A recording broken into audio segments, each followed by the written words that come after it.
I still remember the rain that night.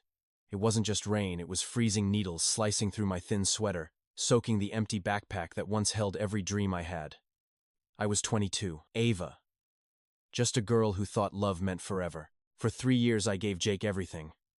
I worked double shifts at the coffee shop, skipped meals, and saved every single cent so we could finally get our own apartment. $15,000. My future. Our future. The night I came home from my shift, the apartment was empty. His clothes, his laptop, even the photos of us on the wall gone.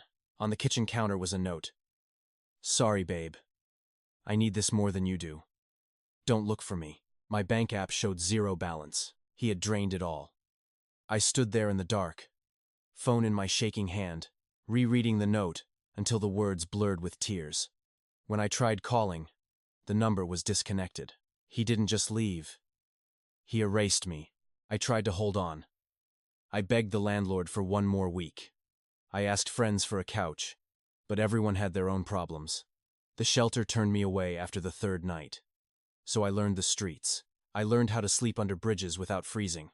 I learned the sound of coins hitting my plastic cup and the way people looked away when I held up my cardboard sign. Homeless. Anything helps.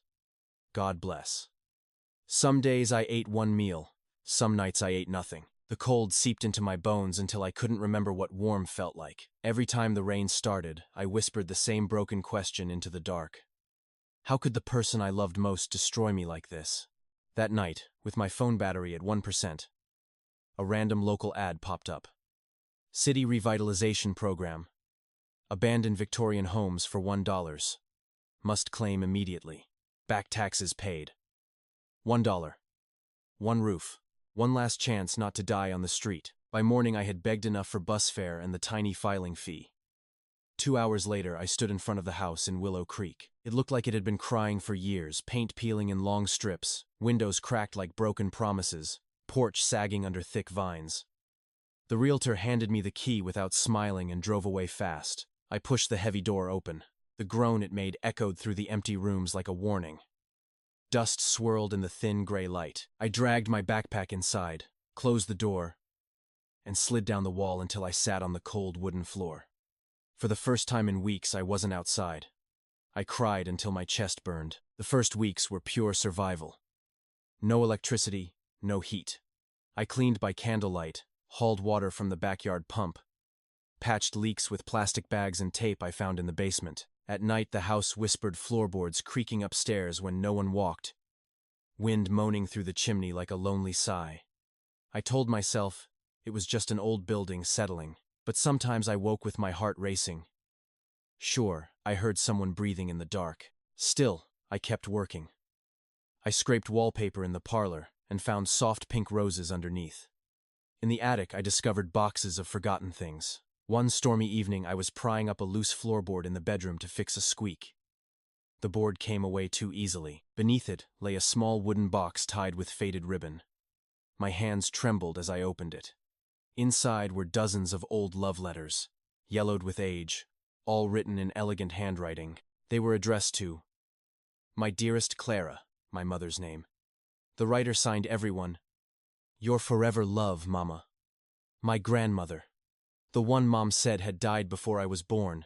I sat on the dusty floor and read until the candle burned low. The letters spoke of a young love cut short, of a house bought in secret, of a granddaughter the grandmother had never met but already loved. If you're reading this, my sweet Ava, it means life has broken you the way it once broke your mother. This house was always meant to find you when you had nowhere else to go. The more I read, the more the house seemed to wake up around me. I found more letters hidden behind a loose panel in the wall. One of them contained a small key and a bank slip. The final letter was dated just weeks before my grandmother passed. She had written it knowing my mother would never tell me the truth. She had watched from afar as Jake slowly isolated me, as he asked for more and more money. For our future. She had proof bank records, messages that he had done this to other girls. She couldn't stop him in time, but she could leave me this house, and a safety net no one could steal. The real twist came in the very last paragraph. The house is yours the moment you live here 30 days. But the real fortune is the trust fund I set up in your name at the bank downtown. Jake can never touch it. Use it to rebuild, my love. And when you stand tall again, know that your grandmother never stopped loving you. I sat there surrounded by old paper and candlelight, tears falling onto the letters, gold light flickering across the words.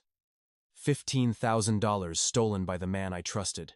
But here, waiting in the walls of this forgotten house, was something no one could take, a love that had planned for my exact breaking point.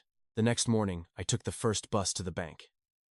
The manager's eyes widened when I showed the letters and key. Within weeks, the trust fund was mine enough to restore the Victorian to its full beauty and start a small online shop selling restored vintage items I found while fixing the house. I never looked for Jake. I didn't need to. The house had already given me back more than he ever took. Today, the Victorian stands proud again, warm and filled with soft light. I keep one of my grandmother's letters framed on the mantel, a reminder that even when love betrays you, another love has already been waiting in the dark. Girls who have been left with nothing sometimes stop by for tea. I tell them the rain always stops. I tell them sometimes the thing that looks like the end is actually the beginning of the love you were always meant to find. I still walk the porch at night sometimes, listening to the quiet creak of floorboards that now feel like gentle arms around me, and I whisper the same words my grandmother left in her final letter. You made it, Ava. You made it home. The girl who once slept on the street with nothing but a stolen dream now owns a house full of love letters and a future brighter than any promise a boy could ever break. If you're out there right now betrayed, broke, and hopeless, keep going just one more day. Your $1 house is waiting. Your old love letters are closer than you think. And when you find them, you'll finally understand what it feels like to be truly, deeply loved. I still walk the porch at night sometimes, listening to the quiet creak of floorboards that now feel like gentle arms around me, and I whisper the same words my grandmother left in her final letter. You made it, Ava. You made it home.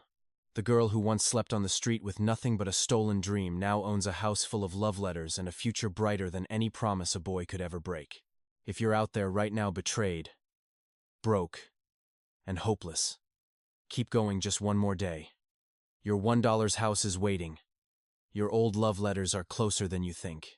And when you find them, you'll finally understand what it feels like to be truly, deeply loved. I still walk the porch at night sometimes, listening to the quiet creak of floorboards that now feel like gentle arms around me, and I whisper the same words my grandmother left in her final letter.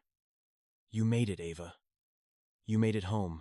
I still walk the porch at night sometimes, listening to the quiet creak of floorboards that now feel like gentle arms around me, and I whisper the same words my grandmother left in her final letter. You made it, Ava. You made it home.